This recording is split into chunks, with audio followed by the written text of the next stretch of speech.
252. I got stuck in that class. I didn't even want that class, but it was fun, I guess. That was when the school told me in the last semester of my last year there that I didn't have an art credit I needed from 9th grade. Like, well, I took drafting. Like, well, he gave you a D. I'm like, but D is a passing grade. I got credit. No, fuck you guys. So I got that in the health and human relations class where I got to carry 2 flower babies for 3 weeks. There you go. And all of this has nothing to do with this new episode of 252. Hey, this is Frank G here along with Johnny Blaze. Water Kurt. That was a brilliant segue. We're a true way off broadcaster. topic. Way off topic, and no one cares because that's how we fly here at 252. Yeah. So what we're actually talking about is sort of the progression from comic books being very lighthearted to being a more serious, darker tone. And how the superheroes sort of followed that in the movies, TV, and wherever else you might find them. Even action figures. Look at the old, the Mego dolls. They're happy, friendly guys. Now the new ones are all chiseled and evil. Yeah. Like compare the new Snake Eyes to the old one. You're like, dude, could you really? He's like the guy in "I'm Gonna Get You, Sucker." You're like, do you really need that many grenades and Uzis at once? Yeah. 100%. So what? Okay. So question first on the table is. What made that change? Was just the writing style in the comics that made the change? You got to look at the first change. Okay. Golden Age, Batman used to toss grenades, shoot guns. Oh, yeah. You had EC Comics putting out some of the most graphic, dark comics I've ever seen in my life. Mm-hmm. And Comics Code Authority steps in. Seduction of the Innocent came out. Right. Comics Code Authority. Now we start the Silver Age, and we got Camp. Because they're following the Comics Code Authority. They don't want to be shut down. And then... there was a lot of things they had to avoid there, for sure. Mm-hmm. So it swung from the complete horror of EC being something that they had to react to, over to like, well, we don't want any part of that, so we're going this way. And I think it was both back then, because they were making... Fawcett Comics was doing Captain Marvel. That was certainly campy. And I think you had the comics for the little kids, and you had the comics for the depraved. Right. and the comics for the little kids didn't change in the Silver Age, but the comics certainly for the graphic reader changed with the Comics Code Authority. And as far as then switching medium into television, would Batman 66, would that be the first... superhero on television? Was there any? No, there was Superman. Superman was on TV in the 50s. That's right, with George Reeves. They also had even before that, they had a Batman serial. Really crappy costumes. Wasn't that? But that was only in theaters, right? Well, that's because nobody had TVs. This is the 30s and the 40s. You are correct. Prior to the 50s, people didn't even have those things. Whoa! But see, back then they were also producing, the cartoon before the movies. Uh-huh. They were doing Superman, and you had the Batman serial. Then you had the black and white classic Superman TV show. That attempted to be serious. They was still following the sort of what the comics were doing, which was leaning into the Silver Age there. But they weren't trying to be wacky with it. He was a pretty grounded, he was Superman. He wasn't playing around. Yeah, that's true. But that Batman 66 with the kapow and you want to know something really interesting? They were leaning heavy into the campy comic book. That was a decade later after things had time to change. I heard something in between there and there. But I heard something super interesting about Batman 66. They said because of the Comics Code Authority, Catwoman was completely dropped from comics during the Silver Age. You will not find the Catwoman anywhere for 2 reasons. She violated 2 of the biggest Comics Code authorities. The villain must be punished in every issue, and you had her trying to seduce the Batman all the time.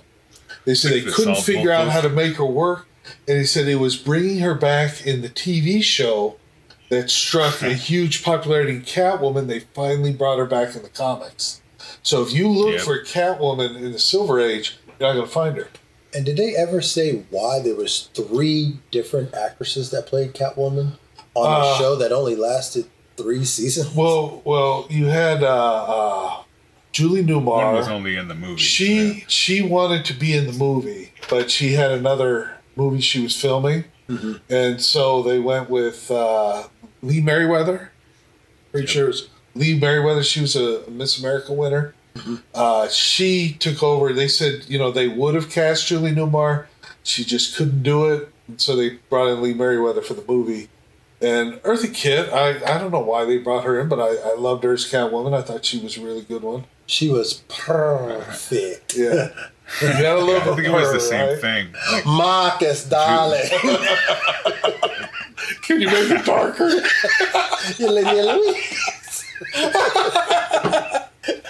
Sorry. Marcus, darling. I'm not wearing any panties.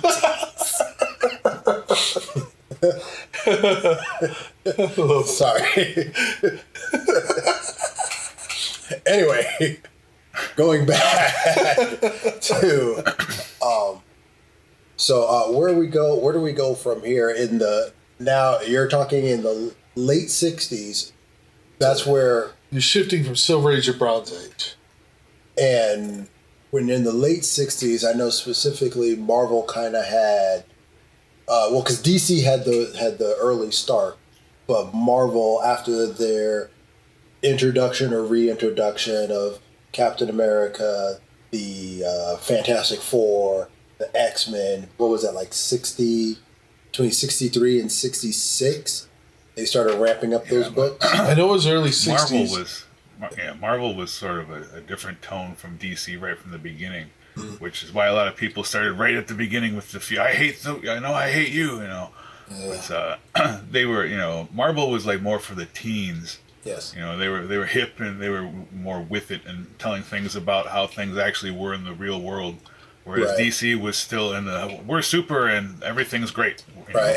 And one of the biggest, and again, one of the biggest things was DC took place in fictional places, Metropolis, Gotham, National City, Star City, where Marvel took place in New York City. Queens, In New York City, New York City. Well, no, there was also Queens, and there was in Harlem. Oh, yeah. Queens! Yeah. No, did you think, reading the old Steve Ditko, that Spider-Man, even compared to the Avengers, Thor, Iron Man, much darker comic? Because he was just being tortured as a kid. He had problems. He had serious problems. And all his problems were tied into him being Spider-Man. And it finally culminated in the Ramita issue where he just throws his costume away. He's had enough. Right. But also the great thing about that, and I don't want to turn this into a DC versus Marvel, but Spider-Man had a lot of problems as Peter Parker. Just being Peter Parker was hard enough.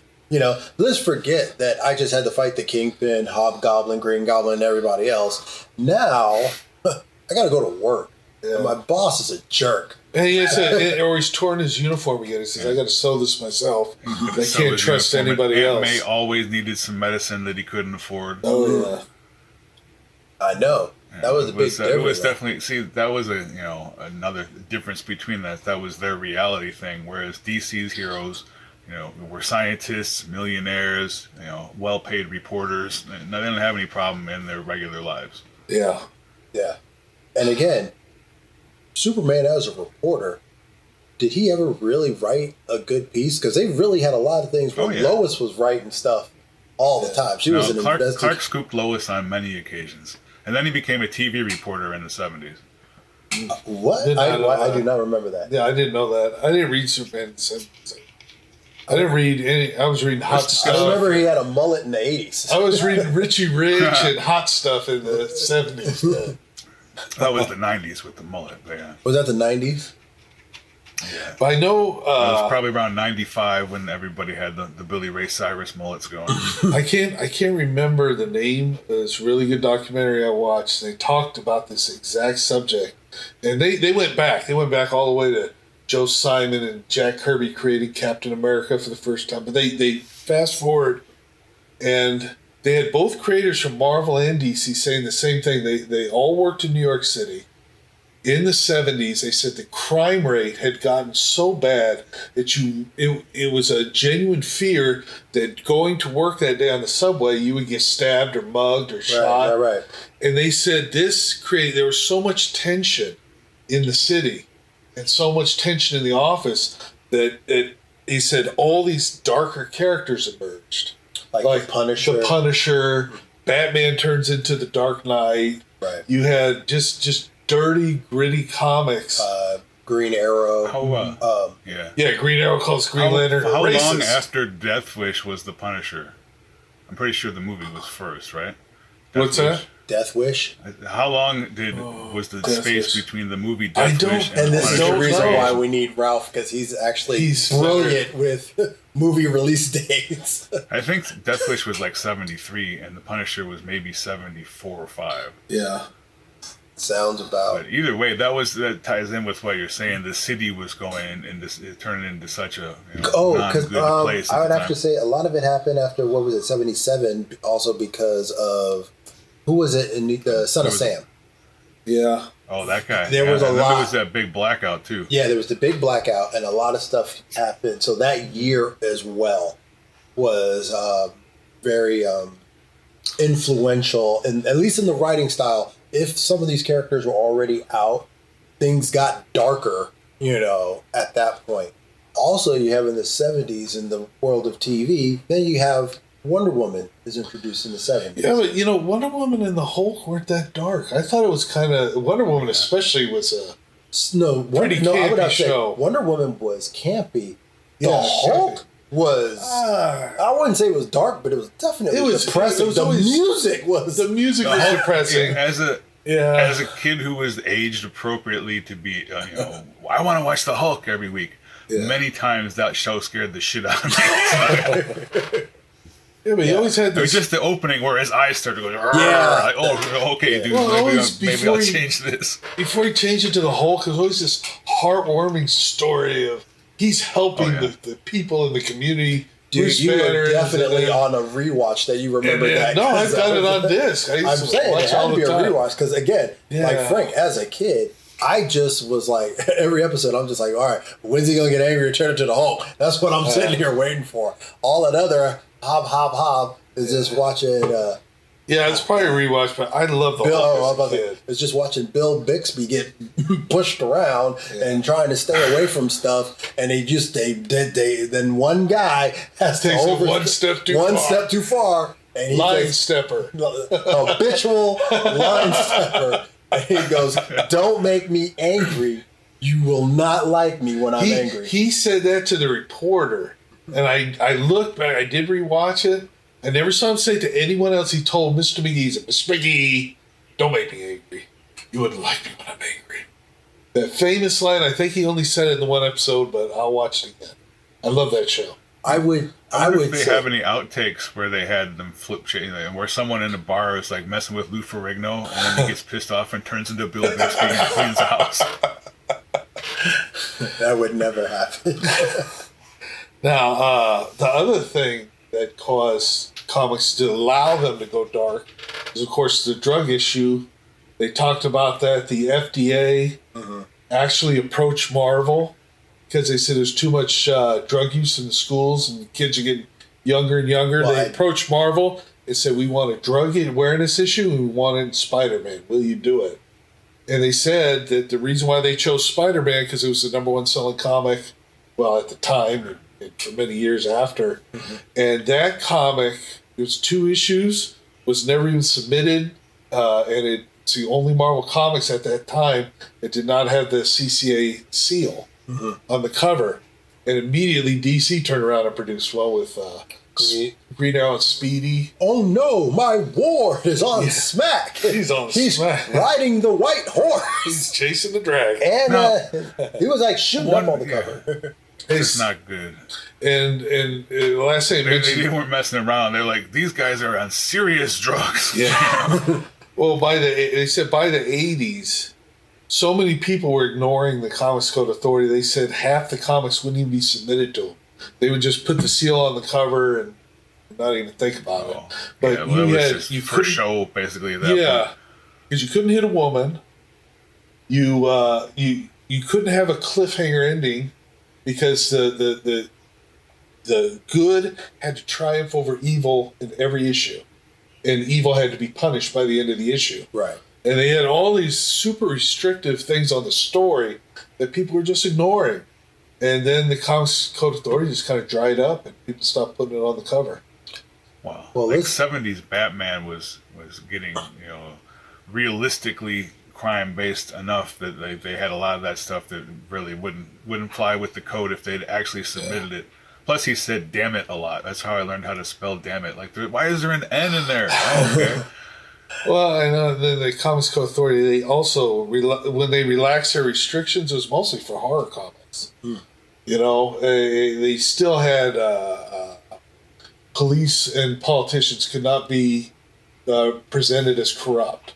Right. That was one of the, all these things that interfere with true storytelling. Well, and that's funny because A lot also of that was just to shut down EC. Yeah. Once William Gaines went to being just the guy from Mad, a lot of that stuff they didn't care about anymore. Yeah, it's true. As they say, Morbius, the Comics Code Authority was still had the old regulations. That's why he's the living vampire. If you had a vampire, it had to be Dracula. right. They did Dracula, they did two of Dracula, they did Frankenstein. They said you could do horror in the, I can't remember how they put it, it was really vague, in the context of the classics, the Gothic classics. So Morbius had to be a living vampire, was, serum and all this. Right. But, yeah, you're right, Frank. So you couldn't have vampires, couldn't have werewolves, zombies, anything eating flesh, all that stuff. Well, I want to dial back real quick and go back into that mid-late 70s area when you were talking about how all the crime and everything in the city was boiling over, and a lot of that came out in the work of the comic books. But on the silver screen, in, 77, that's when Superman came out. You will believe a man can fly. And Superman was kind of the opposite of that. That really was truth, justice, the American way, and it was. Yeah, if you watch it though, he was like that, which is how the character should be. But there's, New York was not presented as a happy, friendly place. One of the first scenes is him getting mugged in the alley. Right, but Clark gets shot by a mugger just for a purse. Yeah, Yeah. But it goes into, it was still meekish. It was still PG. Yeah. Yeah. Well, the age of the comic reader was going up and up by the Real 70s. before Zod. And the kids were going to go see Superman. So I Yeah. think they kept that in mind. Like Frank said, Superman New York 2 was kind of dark. Is a different thing. Superman 2 had a different tone, which is why the whole director issues went on there. And we could do an entire show. Whereas Ralphie D likes to talk about the Salkinds a lot, how much they sucked and screwed up the Superman movies. But Superman 1, the first one, the tone with Richard Donner in control was a lot, I would say it wasn't dark by any means, but it was darker than Superman 2, which was almost Batman 66 levels of, Right, wackiness. And then Superman 3, and then Superman 4. I love Superman 3, but Superman 4... No, well, look, I love the Richard point where he Pryor. has rebuilding the Great Wall of China vision beams that come out. Like, how the hell did you just rebuild that wall with light coming out of your eyes? I want to This know is not a Superman 2. superpower. What's that yellow thing he threw from his cape? It's like, Yeah. what the hell is that? Yeah. Like, what? It was cool. And that was but one yeah, of the it things was about cool 'cause I was Superman. 6. I always had an issue with Superman because Superman had all these powers to begin with. Yeah. And then when you look at the movies, it's like, where are these powers coming from? Well, just in the last one, but yeah, that thing with that, I think that was not in the Donner cut. I think that was one of the add-ons. You remember the guy who directed 2 and 3 was the guy who made the early Beatles movies, which were straight up camp films too. Yeah. Richard Lester is a camp director. Yeah. And if you hire him, that's what you're gonna get. Help! Because I need somebody help. I just In a hard day's I've never night. seen that movie.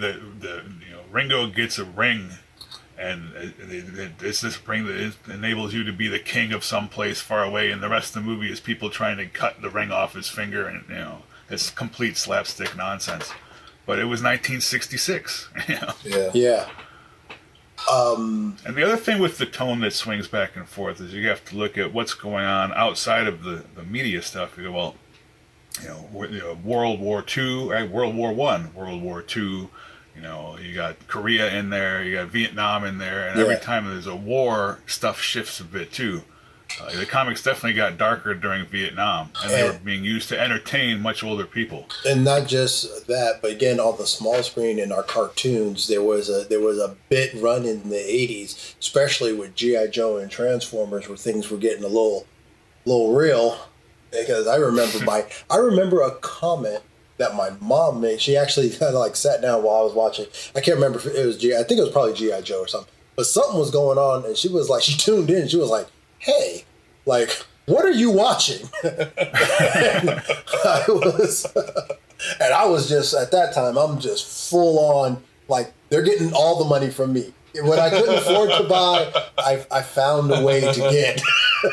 So I can have every action figure. I was Did you keep the cards for your file? Dude, the bios, yes. I had them all cut out. I had shoe boxes that I would design the inside as housing and offices, and I'd have the bio card slit in, and it was crazy. I was doing way too much. I remember my big Christmas gift one year was the hovercraft. Dying for that thing, and then I take it to my friend's house. He's got the carrier. Look how it figures. It figures. The hovercraft was still cooler. The hovercraft was very cool. Favorite thing. The carrier was 6 feet long. Yeah. It was like a toy that's not even a toy. He couldn't even put it in his room. It was set up in the living room. And I'm like, living room toy. Always gets all the best stuff. As we go off topic to another show we should do. Remember how cool it used to be back then when you could just collect the little 5-point things and the 2-point things, and then you get that catalog and you go, I'm going to order a Wolverine, I'm going to order a Snowcat, and I'm going to order his tank, and it's all free. Yeah. Nope. Well, I remember you were stealing things. You didn't get the points. Hey. Yeah, I remember. I don't remember. I said I acquired them. I don't remember. Acquired is the right word. I don't remember what was required, but I remember I had to send away in the mail for Boba Fett, and I definitely did that. Whatever you had to cut out. But and Transformers did that too. It must have been a Hasbro thing. I know. I got numerous free Transformers and free G.I. Joe things. Again, real quick, just to put a cap on this. When it came to toys, there was a huge price difference between Transformers and G.I. Joe. Transformers were they was Transformers. That was a hard gig. That's why GoBots were selling off the rack. They were cheap. The GoBots were cheap. Transformers were not. Well, you could for the first couple of years though. I didn't have any problem selling. They just didn't sell to us because other people had more money.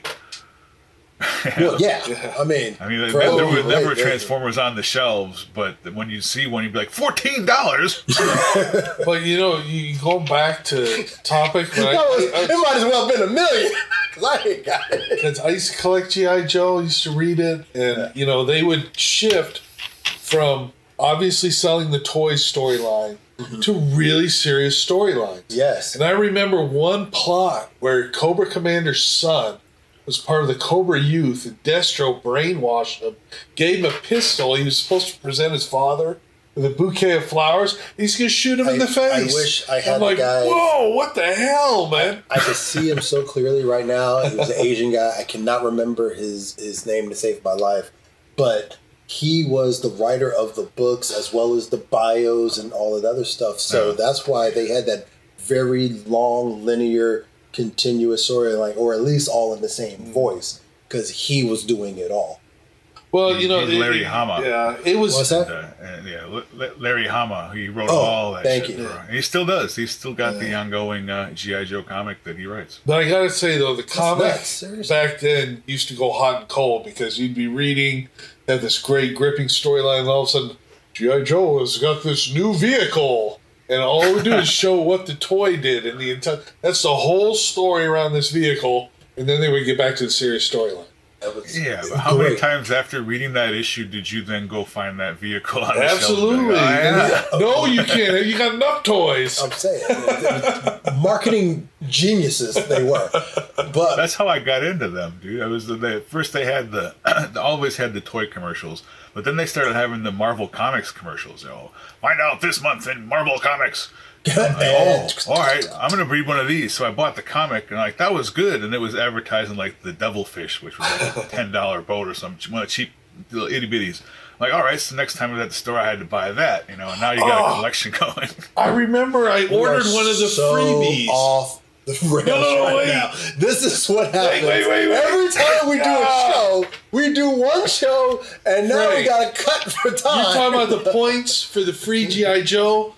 I got Zartan's windsurfer, the surfboard. I remember that. Yeah, you had to send away with the points. You had to cut them out, and when you had enough of them, you could send away for Zartan's surfboard and The Windjammer. Yeah. Oh God. man, I haven't thought about that in 30 years. By 86, the third wave, they were saying, Hold here's on, all the wait, first wave wait, stuff. Wait. Why were you thinking points. about that in 1991? Weren't you in the military? No, that came out way back when I was in You said junior 30 high. years. So that's 91. No, I'm only 48, so 30, So 35 years. 35 years. I'm saying. That's what I'm saying. 36 Why were years. you I thinking don't about? know, man. Why were you collecting Are you G.I. gonna make me do Joes? math? When you were It's in making me the do- military, I need this Zartan Windjammer before we go out on this Yeah, strike. deployment. And before I do this deployment, and I got to get these guys. Be sure you put that in my wall. How Next to mad my were you real that the gun. guns didn't shoot blue lasers, All right, enough I math. didn't join the military for this.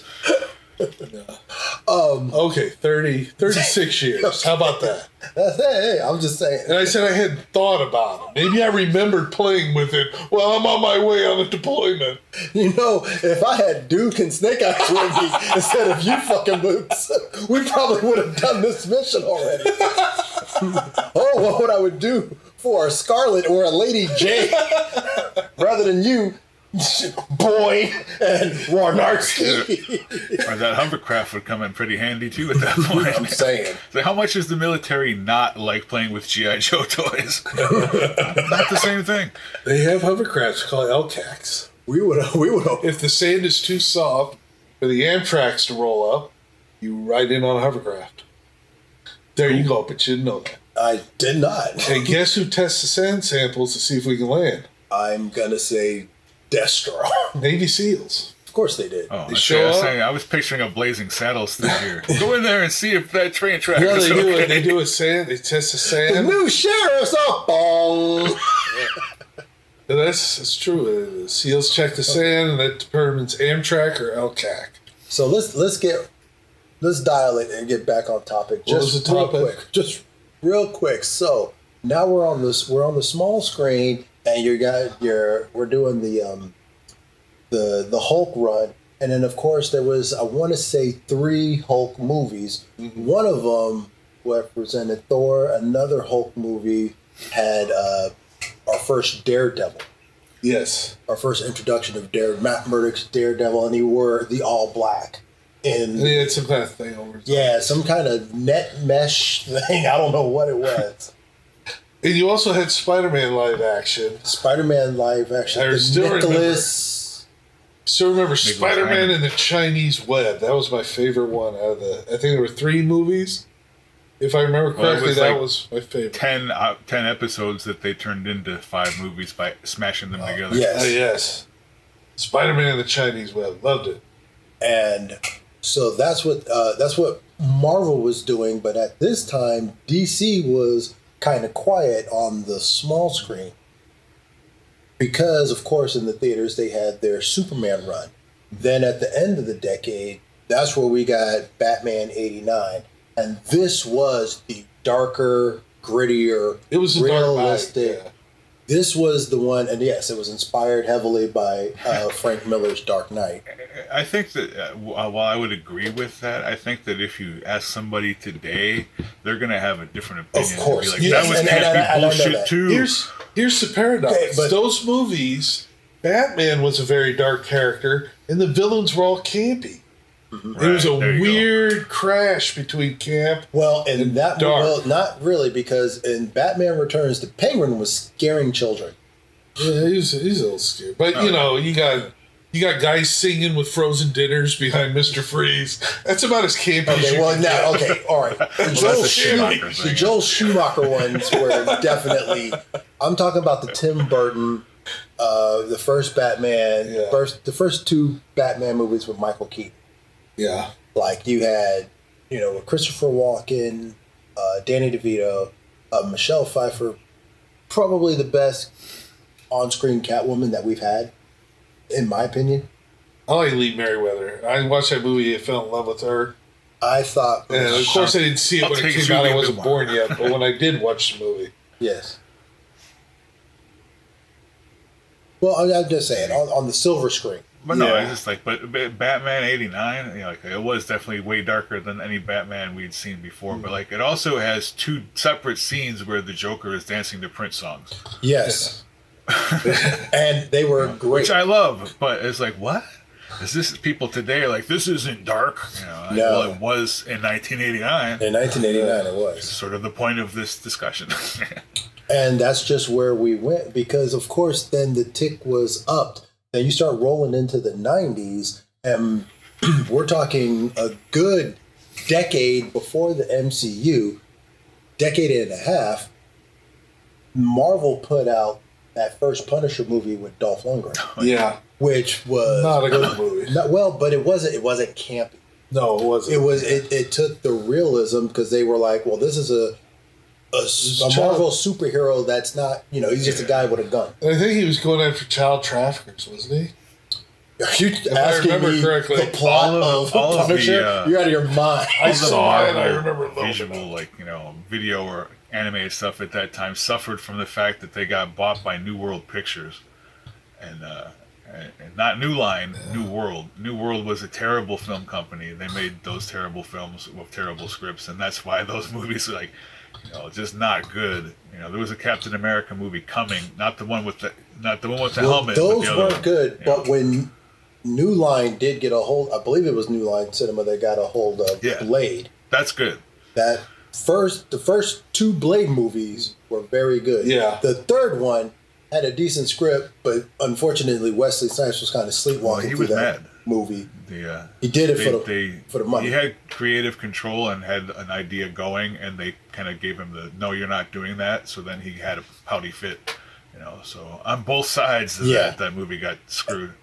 There was both sides, and there's a lot of stories that go from Wesley taking out the director to people like Michael Jai White saying, "Are you serious? You think he would have been able to choke out the director and then still showed up at work the next day?" While Yeah, Triple H was standing like there. that didn't happen.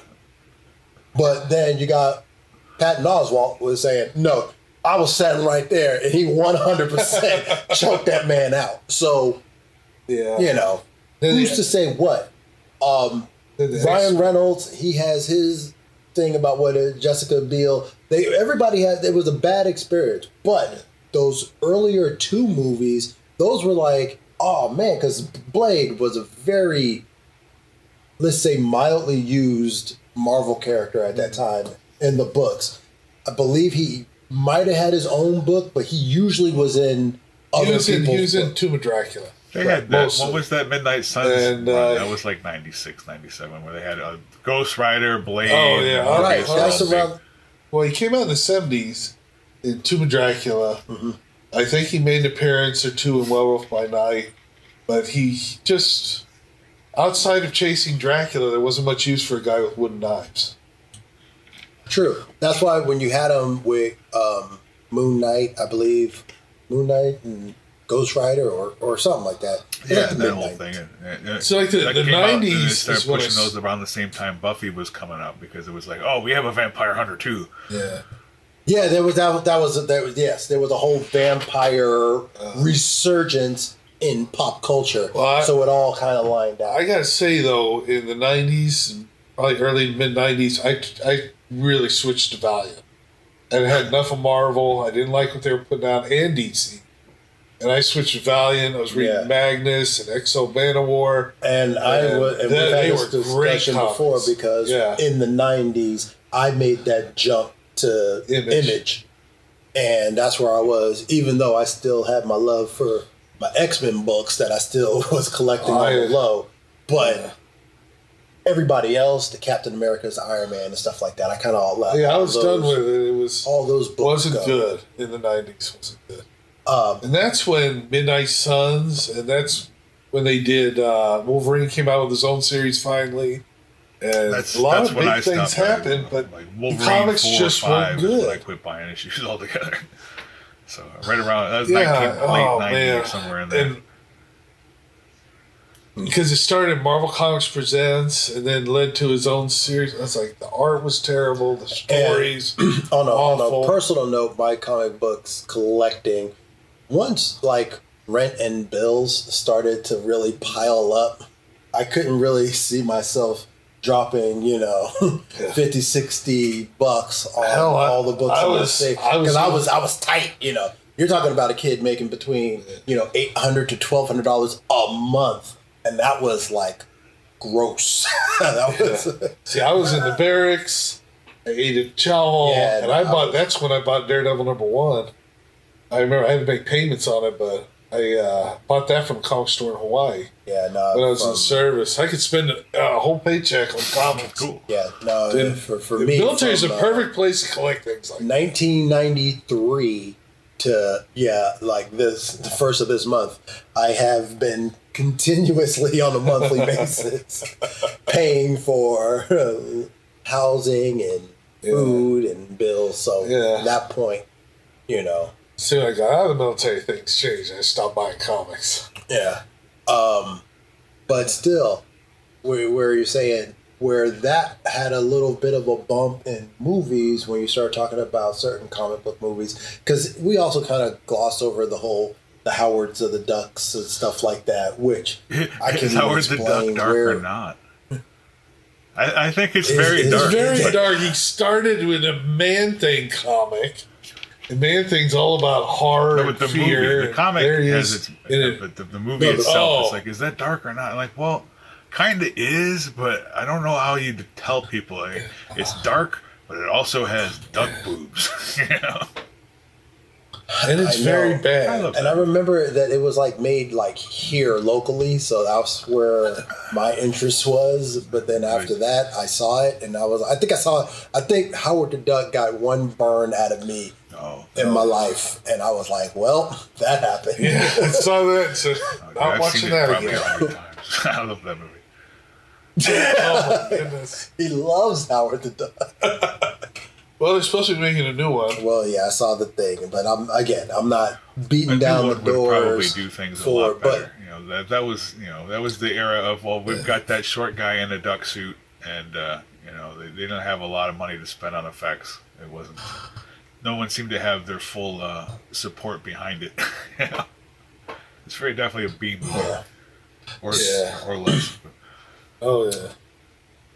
So now when you start talking about going back into the late 90s, going into the early 2000s, I'm just going to jump ahead and say everything that happened now post 9/11 in the world of comics, TV, and movies. Starting in the comic books, I remember there were definitely, after 9/11, there was a lot of books that had our heroes dealing with what happened in the country at that time. Spiderman that directly tackled the issue and had him there at the ground zero, and okay. And then Dr. Doom showed up with tears in his eyes. Like, wait. Dr. Doom, right? The guy who's destroyed entire everything is going to cry about this. It was a definite tone shift, because at that point the creators didn't even know what to do with themselves. Yeah. Well, but then again, you got to remember, look at our time in the country. When that happened, if you could remember, weeks after that, we were still stuck in neutral. It was weird to come outside and not hear planes flying around, especially for us, because we live here next to the Air Force Base. Because Also, it would be you remember they took it slow. They investigated, and it was a few weeks before you heard the name Al Qaeda.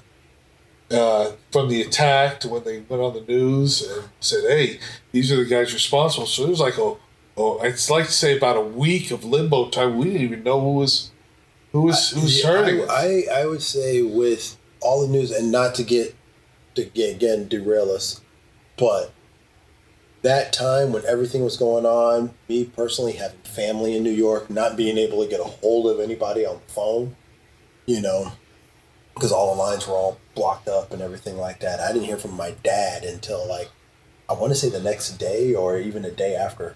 It was something crazy. I couldn't get a hold of anybody.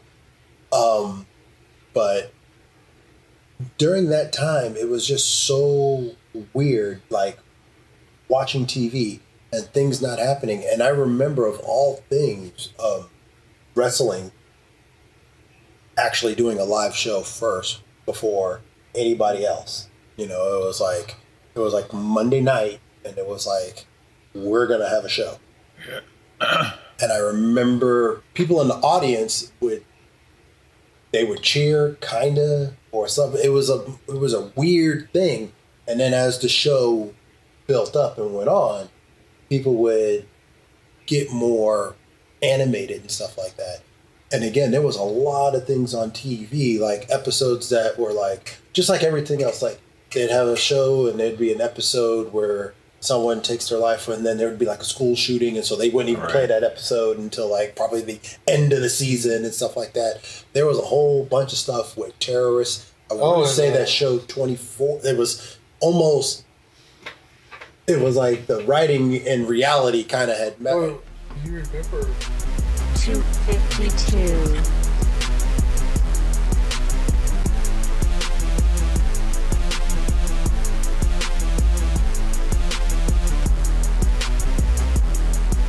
I'm Donis. Pull yourself together.